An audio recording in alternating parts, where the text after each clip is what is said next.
In the early years of Dungeons & Dragons, adventure design relied heavily on adversarial, instant death traps. Dungeons were essentially funhouses built to test player paranoia, punishing minor missteps with immediate character death. By the summer of 1980, the game's publisher, TSR, was experiencing rapid growth out of its headquarters in Lake Geneva, Wisconsin. That year, they faced a specific logistical challenge: hosting the Gen Con 13 Open Tournament, an event that required a single standardized adventure for hundreds of players. The convention environment imposed strict engineering constraints. The designers needed a mathematically rigorous gauntlet where a team of 9 players could be evaluated and scored within a 3-hour real-time limit. At the same time, TSR needed to package this tournament text for retail. These home players wanted the opposite of a timed race. They demanded expansive, open-world exploration for their long-term campaigns. These two needs are at odds.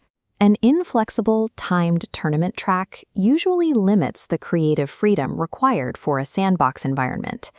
The 1981 release of A3, Assault on the Aerie of the Slave Lords, attempted to solve this problem through a hybrid design that served both the convention table and the home campaign.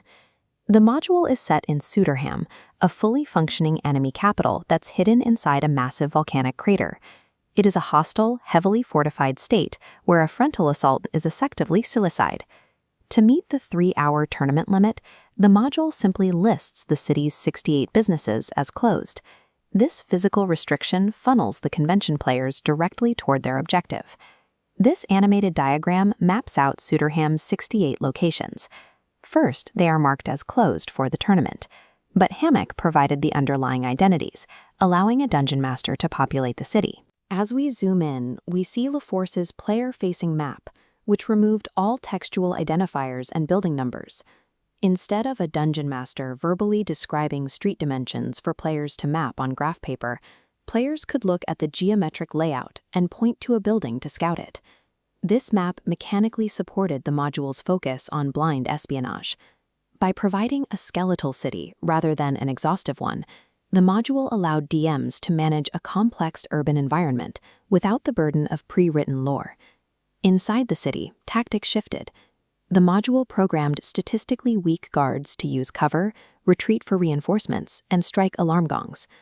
The adventure also features the Stroper, a monster with a domination power that grants no saving throw.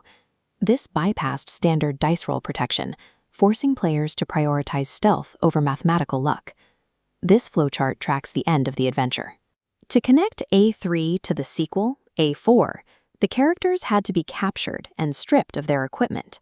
Every path leads to the same outcome. Whether overcome by sleeping gas or insurmountable military force, this capture choke point leads directly to the sequel.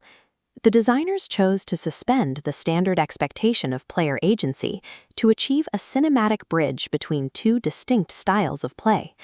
This forced transition effectively created the adventure path, a structure that links multiple standalone publications into a single continuous storyline. It demonstrated that a tabletop game could sustain a narrative that scales from local skirmishes to high-stakes geopolitical conflicts over dozens of sessions. This stack of classic boxed sets illustrates how the industry expanded. While modern urban supplements can span hundreds of pages, A3 established its city environment in a 32-page booklet. The shift toward modular design, tactical combat, and serialized storytelling emerged as a set of pragmatic solutions to a strict convention deadline. The Dungeons & Dragons rule set matured into a sophisticated narrative engine because the corporate and logistical limitations of the early 1980s required a more efficient way to play.